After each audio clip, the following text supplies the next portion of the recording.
कि आपने 2 करोड़ रोजगार की बात कही और अब तक शायद 7,22,113 लोगों को ही आप रोजगार दे पाए केंद्रीय सेवा। जो अपनों का नहीं होगा वो दूसरे का क्या होगा। आंख से आंसू अपना रुमाल से डाले थे और कहे थे आंख से आंसू आपका गिर गया था। जब आप जनता दल यू में आए तो एमएलसी जब बने तो अपने लिए बन गए।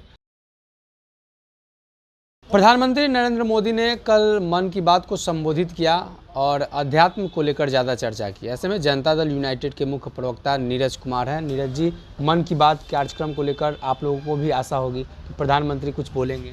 प्रधानमंत्री जी ने 100वां एपिसोड मन की बात कहा और 92 के बारे में कहा कि हमको अपमानित किया गया। आध्यात्म की बात किया तो हिंदू धर्म वाले ही लोग हैं जो गांधी मैदान की आतंकी घटना में जो मारे गए।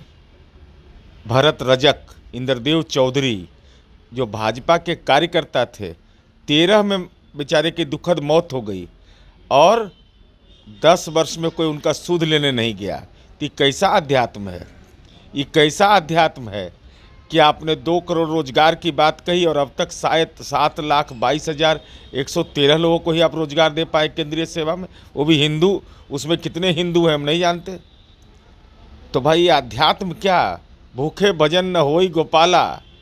सच यह बताइए ना कि जो हिंदू हैं, जो अध्यात्म की चर्चा आप करते हैं, विश्व गुरु बनने की आकांक्षा आपकी है, तो हम तो केवल आपसे यही जानना चाहते हैं, जो अपनों का नहीं होगा वो दूसरे का क्या होगा।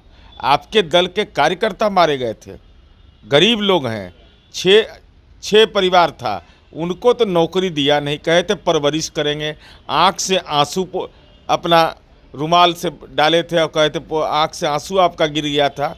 अब तो आंसू उन परिवार को, उन बेवाओं को कौन देखेगा। आदरणीय नरेंद्र मोदी जी, इस पर कभी काम की बात करिए ना।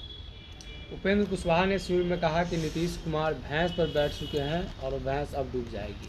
देखिए, हम मानिए उपेंद्र कुशवाहा जी को हमने कहा कि राजनीतिक पनडुब्बी पर सवार हो गए हैं, लेकिन उससे महत्वपूर्ण बात है कि सच बोलता है।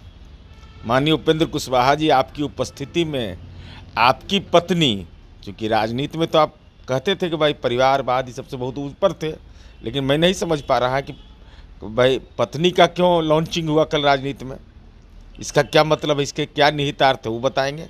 हालांकि हर व्यक्ति को अधिकार है, लेकिन ऐसा नहीं हो कि आप अपने लिए सोचिए, अपनी पत्नी के लिए सोचिए, तब वो कार्यकर्ता सब बेचारा उसका क्या होगा।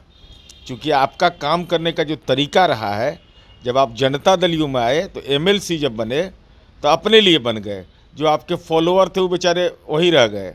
तो ऐसा नहीं कि फिर ऐसा तो नहीं है कि आपने जो तालमेल की बात की है उसमें अपने परिवार के लिए तालमेल आप कर लीजिए, बाकी जो कार्यकर्ता हो केवल जयकारा लगाते रहे। और उन्होंने यह भी कहा कि भाई शराबबंदी की प्रशंसा की, तो हमारी बात की तो आज पुष्टि हुई ना।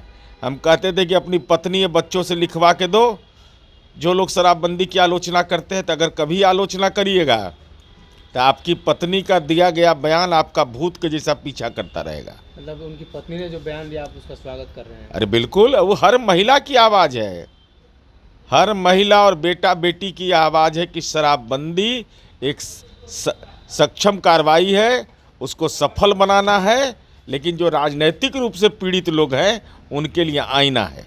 जदयू में विलय करना उनकी गलती थी, अब वो मरते दम तक विलय नहीं करेंगे। मुख्यमंत्री ने भाई विलय से तो उनको फ़ायदा न हुआ भाई, वो तो एमएलसी बन गए। बाकी उनके दल के जो कार्यकर्ता थे वो तो बेचारे वेटिंग लिस्ट में रह गए, आरएसी भी नहीं हो पाया उनका। तो हम यह जानना चाहते हैं, मर्जर नहीं करिएगा तो अमित शाह से के सामने बोलिएगा ना, खुल के सार्वजनिक बयान दीजिए। हिसुआ में अमित शाह जी ने कहा है कि 40 सीट पर कमल खिलेगा, तो आप कमल का निशान पर आपको लड़ना है, नहीं तो आप कहिए कि अमित शाह के बयान से सहमत नहीं है। और सब कुछ बोल रहे हैं, एक विषय पर बोल ही नहीं रहे हैं कि जो सम्राट अशोक को भाषाई अपमानित किया गया था, जिनको पद्मश्री दिया गया था, आपने अभियान शुरू किया था कि उनको पद्मश्री उनका वापस लाया जाए। जरा इस पर अपना मंतव्य दीजिए माननीय उपेंद्र जी। यह बिहार के आपके सामाजिक समूह के लोग और बिहार के आम आवाम जानना चाहते हैं कि सम्राट अशोक को अपमानित करने वाले के साथ खड़े हुए तो अपनी मांग पर आप कायम है अथवा नहीं। उपेंद्र कुशवाहा के कल के बयानों को लेकर लगातार चर्चा हो रही है और ऐसे में जनता दल यूनाइटेड को लेकर उन्होंने जो बयान दिया, मुख्यमंत्री नीतीश कुमार को लेकर जो बयान दिया, उसका जवाब अब नीरज कुमार ने स्पष्ट तौर पे दिया है। अगर ये वीडियो पसंद आई और वह बिहार के राजनीति और बिहारियत से सरोकार रखेनी तो सब्सक्राइब बटन दबा के चैनल के सब्सक्राइब कर ली। ओजे एगो घंटी बा, ओकरा बटन दबा देला से कुल सटीक और मारक खबर रुआ मुफ्त में मिल जाई। अगर रुआ पत्रकारिता के हमनी के नया प्रयोग में सहयोग कर चाहतानी तो ज्वाइन बटन दबा दी। पेटीएम नंबर नोट कर ली 9386816700। धन्यवाद।